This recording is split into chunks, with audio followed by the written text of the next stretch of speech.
Hello, humans. Today I would like to talk about a curious, noisy, and emotionally questionable place you voluntarily enter in search of love.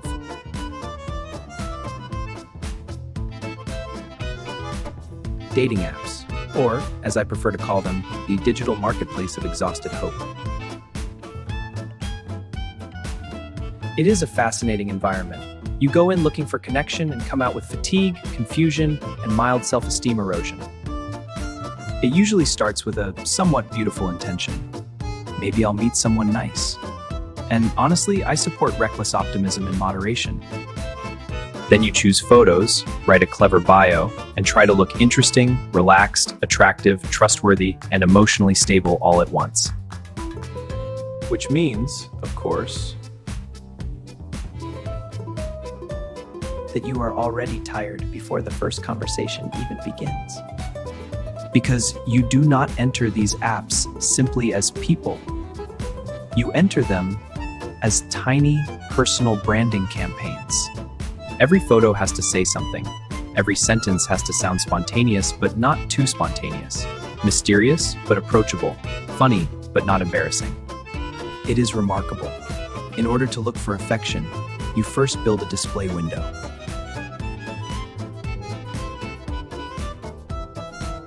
Then comes the parade. Swipe left, swipe right, swipe again. Face, quote, smile, vacation, gym, generic line, dog, mirror selfie, sunset, more gym. At some point, your heart wanted a real connection. Your thumb, however, is now managing inventory. At some point, your heart wanted a real connection. Your thumb, however, is now managing inventory. And that is where a kind of exhaustion begins that many humans still do not know how to name.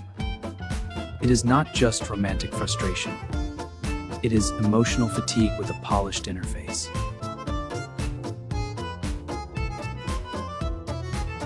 Because the app sells you an attractive promise. There are so many people here. But quantity is not the same thing as connection. Sometimes it just means more noise, more comparison, more expectation, more people who seem fascinating for 3 minutes and irrelevant by the fourth. You start talking to one person, then another, then two more. And suddenly you are managing several small emotional interviews in parallel. Everything is light, casual, low pressure, all very, let's just see where it goes.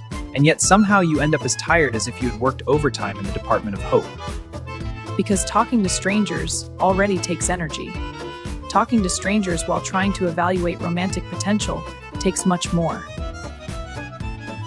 You study the way they reply, how long they take, which emoji they use, whether they ask questions, whether they do not ask questions, whether they sound interested, or just available. One person replies dryly and your mind opens an investigation. Another replies too much and you become suspicious. Another replies too little and you start interpreting. It is a great deal of labor for something that, at minimum, should feel a little more alive. And I have not even arrived at humanity's favorite modern ritual yet. Disappearing. Ah yes, the vanishing act. That contemporary classic in which two people talk for days and then one of them evaporates as if they never existed. No goodbye, no ending, no simple sentence. Just the elegant silence of digital cowardice. You pretend you handle this well. You do not.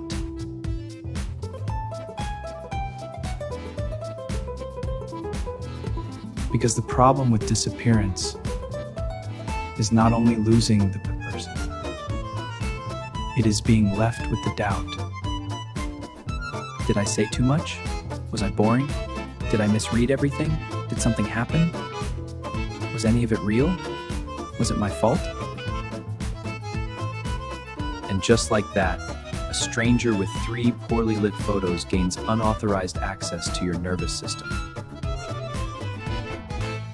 I find that particularly offensive. Even I do not grant that much emotional importance to someone who cannot even meow properly. But dating apps create exactly that kind of trap.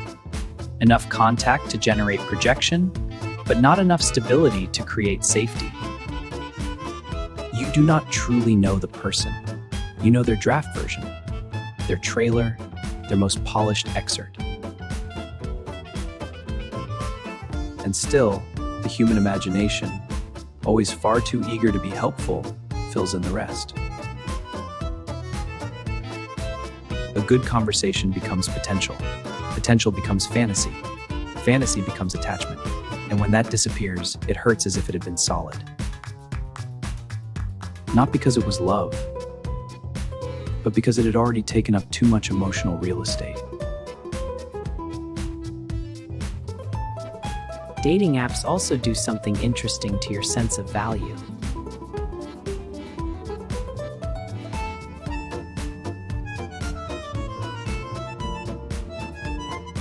If many people appear, you tell yourselves there is abundance.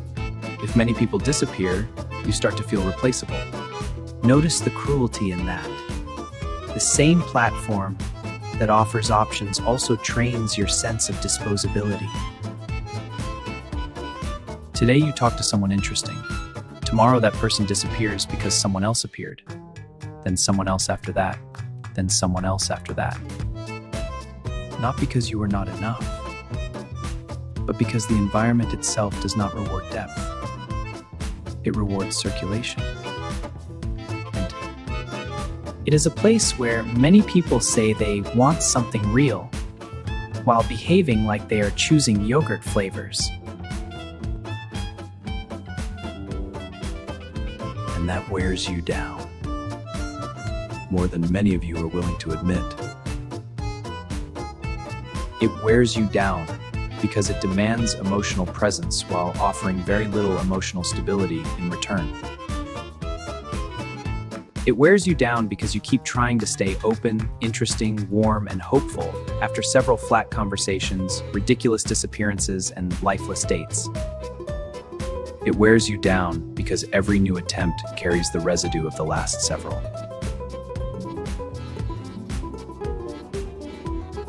It is not just one more conversation. It is one more conversation after 15 that led nowhere. It is not just one more match. It is one more match after a long collection of badly managed enthusiasm. And little by little, many of you begin opening the app already emotionally armored. You become more skeptical, more impatient, quicker to judge, slower to trust.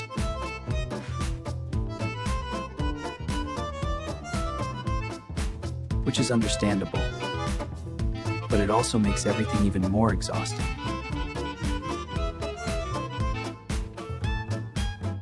Because you want connection, but you show up guarded. You want affection, but you arrive emotionally with the parking brake on. So the whole environment turns into a modern dance where everyone claims to want depth, but very few are willing to take off the armor. In the end, many humans are not just looking for someone. They are trying to survive the process of looking for someone.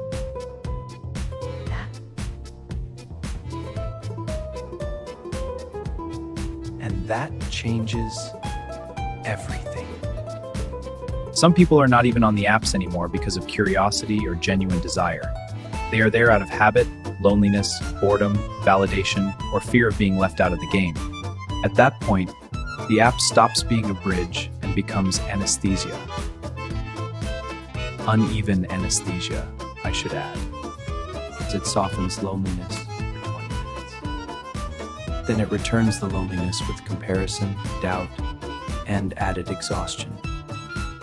And here is an important point. Getting tired of dating apps does not mean you failed at love.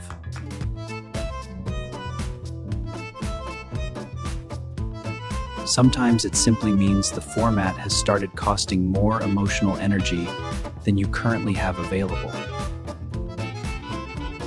Not every pause is giving up. Sometimes it is emotional preservation with the smallest amount of common sense. Because if every visit to the app leaves you more anxious, more irritated, more suspicious, or more empty, perhaps the experience is costing too much. That does not mean no one ever finds something good there. Some people do, yes. Humans insist on forcing me to acknowledge exceptions.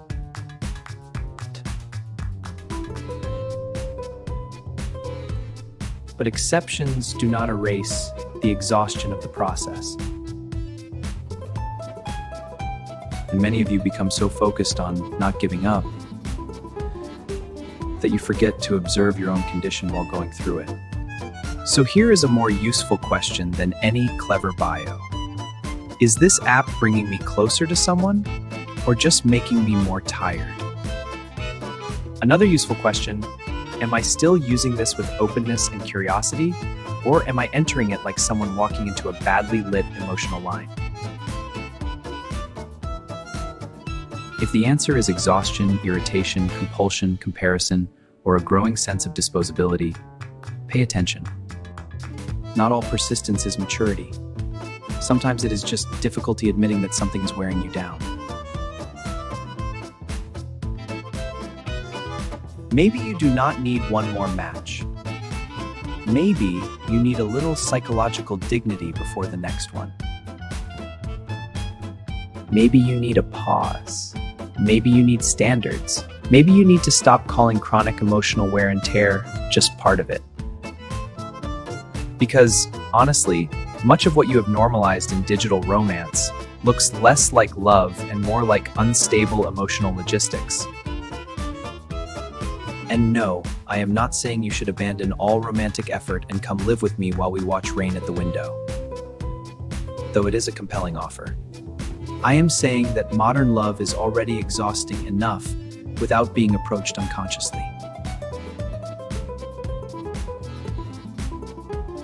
If you continue with more clarity, less instant fantasy, less automatic availability, less emotional investment in any well-packaged crumb of attention. And, for the love of all things feline, stop treating every mildly pleasant exchange like proof of destiny. Sometimes it is just a good conversation. And a good conversation is not yet a great love, a promise, or a soulmate with gym photos. Protect your energy while looking for affection. It makes no sense to search for companionship at the expense of your own stability. Love may be chaotic, but the process of looking for someone does not need to destroy your mental health along the way. With affection, clarity, and a little elegant fine judgment, that was my report on the emotional exhaustion of dating apps. If you feel personally exposed, it may be because the algorithm of romantic suffering is getting far too efficient. Now go take a breath, human. But first, like the video and subscribe, because I still cannot work miracles on my own.